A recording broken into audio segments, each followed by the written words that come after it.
agama mempunyai sistem sholat. Dan kita umat Islam telah dituntun oleh Allah Subhanahu wa ta'ala yang wajibnya 5 kali dalam sehari semalam mendirikan sholat. Dan itu tentu berada dalam jangkauan kemampuan manusia. Pada awalnya barangkali kita memang merasa sholat itu satu kewajiban, tapi semakin kita hayati makna, manfaat dan filsafat yang terkandung di dalam ajaran sholat, semakin sampai kita kepada keyakinan bahwa sholat adalah keperluan kita. Sehingga pada waktu tertentu dinilai puncaknya, kita tidak lagi akan berkata saya wajib sholat, tapi kita akan berkata saya perlu sholat. Kalau kita sudah merasakan itu adalah keperluan kita, nah di sanalah kita baru akan merasakan ruginya kalau hal itu tidak kita laksanakan. Sepanjang kita masih berkata saya wajib sholat, kita akan lebih merasakan dia sebagai beban ketimbang sebagai keperluan. Yang jelas Allah tidak memerlukan ibadah yang kita laksanakan ini. Dengan kata lain, andai kata satu dunia penuh ini orang tidak ada yang sholat satu pun, Allah tidak akan turun dari jabatan Tuhan. Jangan lalu berpikir kalau kita ngambek se-RW kagak sembahyang Tuhan tekor kali ini ya. Tentu tidak. Itu perlunya kita, bukan perlunya Allah. Dan pada induknya kita akan berkata saya perlu agama.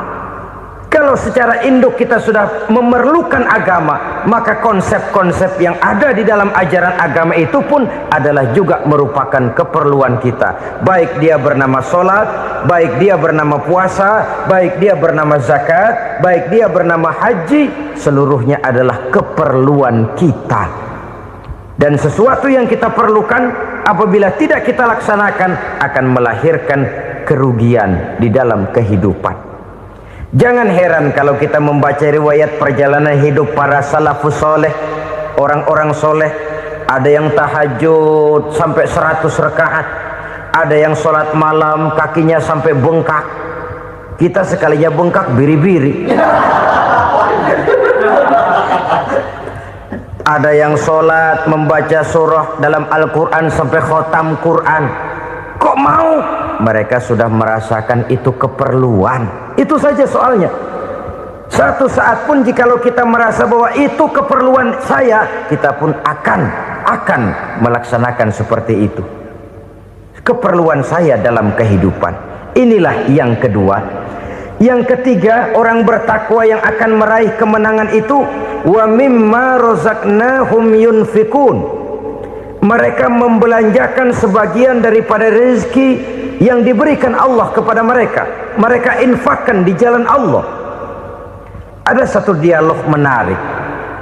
Satu hari seorang anak muda bertemu dengan seorang kakek-kakek yang sudah dikenalnya baik. Bertanyalah anak muda ini, "Kek, umur kakek berapa tahun?" 15 tahun, kata si kakek. "Anak kakek berapa orang?" 1. "Harta kakek berapa banyak?" 15 juta. Si anak muda ini bengong, lalu protes, "Kok kakek bohongin saya?" "Kenapa?" "Saya tahu umur kakek 70 tahun. Kenapa ngaku 15? Saya tahu anak kakek 5. Kenapa bilang 1? Saya tahu kakek miliuner, miliaran uang kakek. Kenapa ngaku cuma 15 juta? Begini, kata si kakek tadi. Benar, umur saya 70 tahun.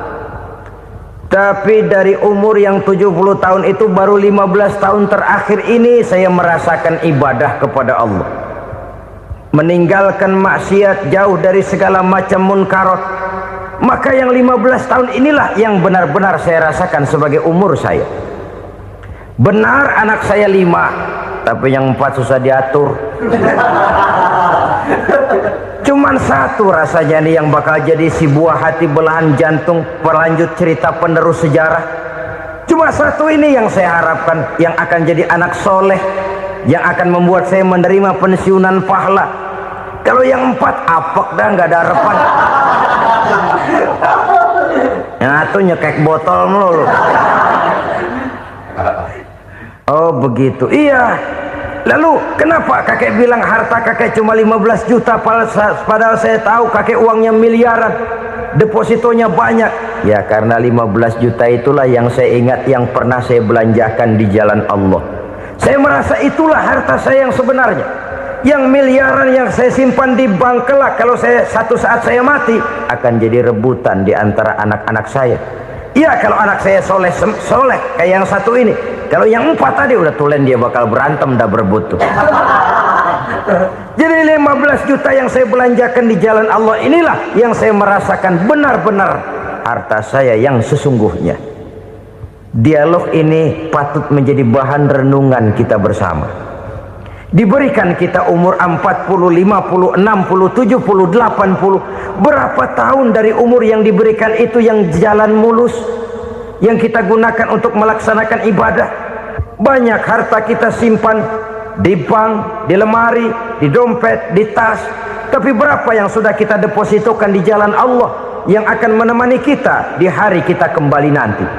Maka orang bertakwa yang akan meraih kemenangan, wa mimma razaqnahum yunfikun, mereka membelanjakan sebagian dari rezeki yang diberikan Allah di jalan Allah subhanahu wa ta'ala. Ma'asyiral muslimin rahimakumullah.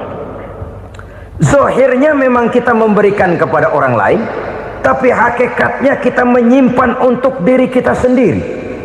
Kita memberikan kepada yatim piatu 25.000. Zahirnya kita memberikan si yatim, hakikatnya kan kita cuma nyimpan.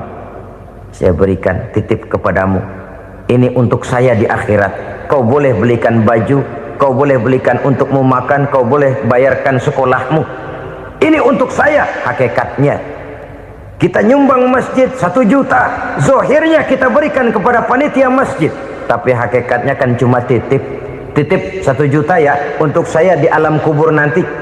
Silahkan kau boleh belikan semen, ini uang, belikan besi, belikan pasir. Saya cuma sekedar titip untuk kepentingan saya. Hakikatnya kita cuma sekedar menitip.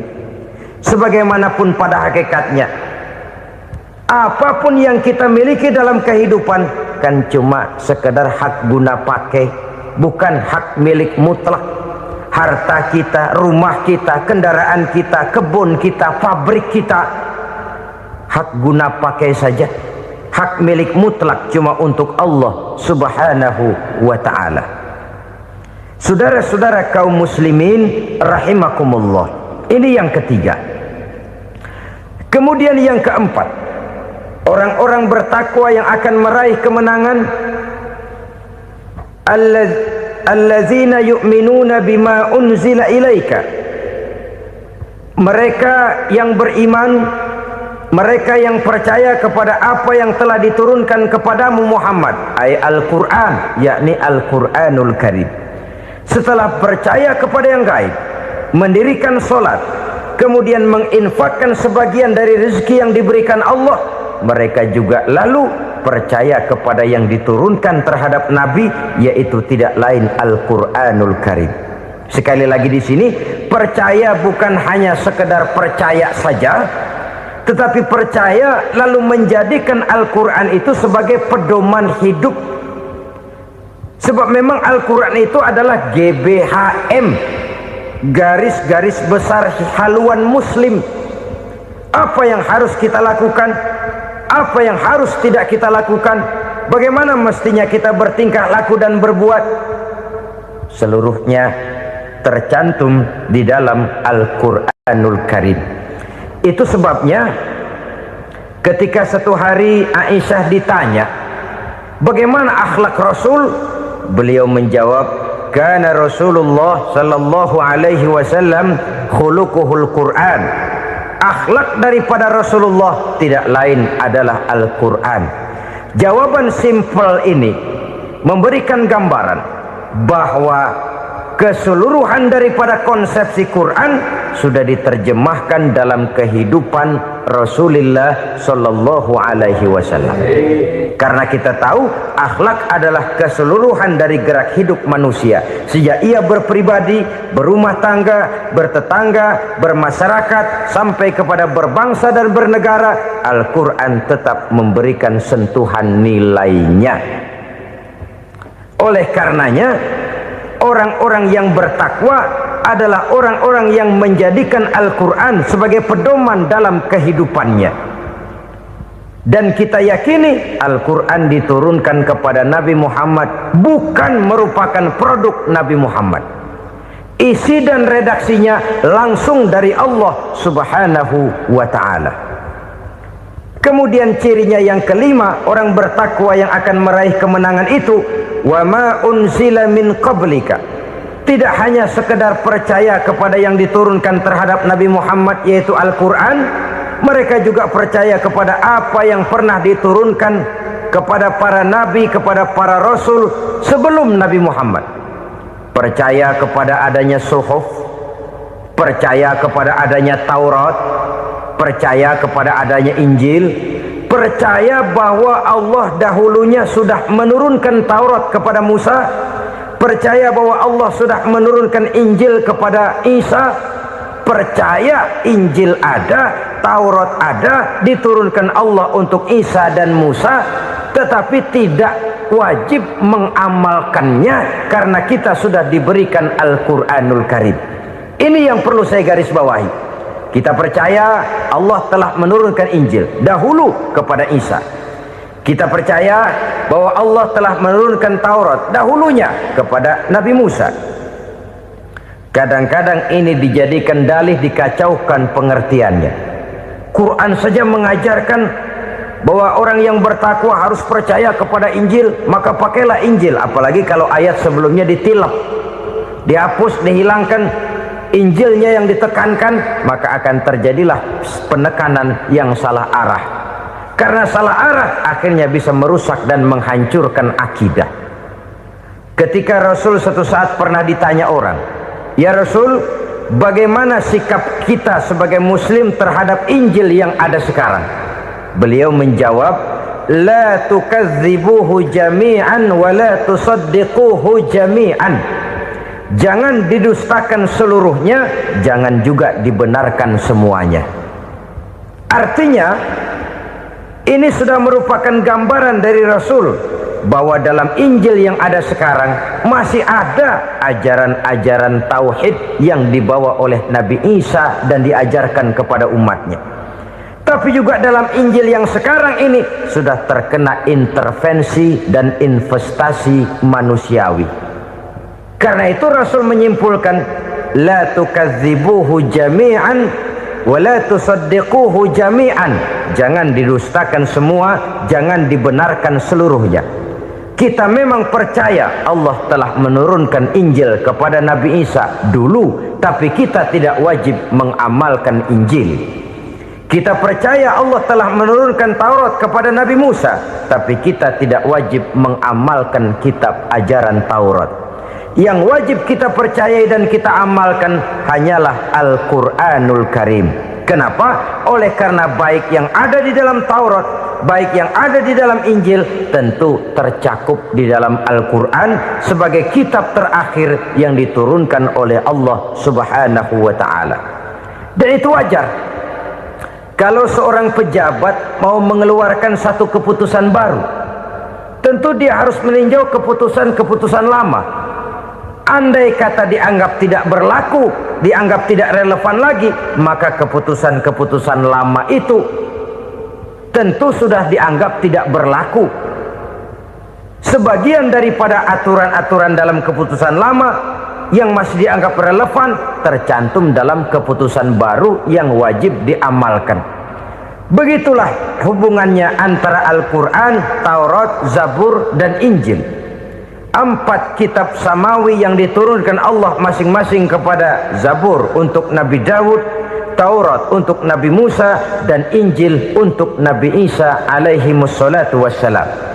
Ketiga-tiga kitab itu kita percayai adanya, Kita yakini Allah telah menurunkan Zabur, Taurat dan Injil, tapi kita tidak wajib mengamalkannya. Yang wajib kita mengamalkannya sekarang ini tidak lain hanyalah Al-Quranul Karim saja, karena ia mencakup apa yang ada di dalam Zabur, apa yang ada di dalam Taurat, dan apa yang ada di dalam Injil. Keotentikannya bisa dipertanggungjawabkan. Ya, tapi kan Nabi Muhammad sudah mati 14 abad yang lalu, dan di zaman beliau Al-Quran kan belum dikodifikasikan, belum ditulis. Bagaimana keotentikannya bisa dipertanggungjawabkan? Mudah saja. Allah berjanji, inna nahnu nazzalna dzikra wa inna lahu lahafizun. Kami yang menurunkan Al-Quran dan kami yang akan menjaga dan memeliharanya. Allah turunkan Quran, Allah menjaganya. Bagaimana cara Allah menjaga Al-Quran itu? Banyaknya orang-orang yang hafaz Al-Quran. Hafaz Al-Quran 30 juz, 114 surah, 6666 ayat. Sehingga jangankan satu kata, jangankan satu ayat, satu kalimat saja berubah sudah akan timbul reaksi dan mudah dimengerti. Kenapa? Banyak orang-orang yang hafaz Al-Quran. Sedangkan pada setiap akhir tahun biasanya malaikat Jibril selalu mengadakan checking terhadap ayat-ayat yang diturunkan pada waktu itu. Di zaman Nabi sendiri sudah ada usaha kodifikasi. Dan yang lebih luar biasa lagi, sampai hari ini tidak seorang pun mampu membuat satu ayat saja semacam Al-Quran. Ke bahasa manapun dia diterjemahkan, naskah aslinya tetap ikut. Rujukan dasarnya tetap ada. Berdasarkan itu, maka tidak mungkin terjadi penyelewengan terhadap atau pemalsuan terhadap ayat-ayat Al-Quranul Karim. Kesuciannya, keotentikannya, kemurniannya bisa dipertanggungjawabkan. Ma'asyiral muslimin rahimakumullah. Oleh karenanya, konsepsi dasar daripada ajaran Islam ini memang tidak lain adalah Al-Quran dan Sunnah. Isi daripada agama Islam yang merupakan iman, Islam dan ihsan, konsepsi dasarnya tidak lain adalah Al-Quran dan Sunnah Rasulullah Sallallahu Alaihi Wasallam.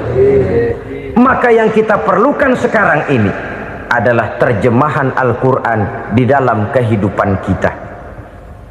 Dengan demikian, maka gaya kehidupan yang lebih Qurani itulah yang kita dambakan.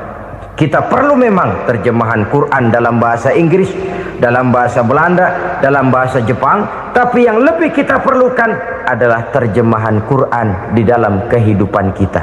Konsekuen, tidak memanipulasi, ringan sama kita jinjing, berat sama kita pikul. Jangan kalau lempengan ayat Quran tuh kira-kira enak diamalin, keras teriakan kita. Giliran kira-kira ayat Quran itu mukul kepala kita sendiri, diam kita. Itu ciri yang pernah disindir Allah dalam awal-awal Baqarah juga. Ciri beragamanya orang yang munafik. Kullama adha'a lahum masyawfih, kata Allah. Wa iza azlama alaihim qamu. Apabila terang mereka jalan, apabila gelap mereka berhenti. Artinya, kalau kira-kira di Islam nguntungin, rame-rame pada teriak Islam. Tapi ketika diminta untuk berjuang, ketika dituntut untuk berkorban, rame-rame mengundurkan diri. Nasib agama tidak ubahnya seperti daun pisang yang dikait orang di tepi jalan lantaran tak berpayung di ketika hari hujan. Manakala hujan usailah sudah, daun itu pun dicampakkan di tepi jalan, diinjak pula orang nan lalu. Artinya orang menjadikan agama cuma sebagai lipstick, decoration only, tidak konsekuen. Hanya pada saat-saat kelihatannya Islam membawa keuntungan, rame-rame orang teriak-teriak tentang Islam. Tapi jikalau diminta berjuang, jikalau dituntut untuk berkorban, biasanya rame-rame juga mengundurkan diri.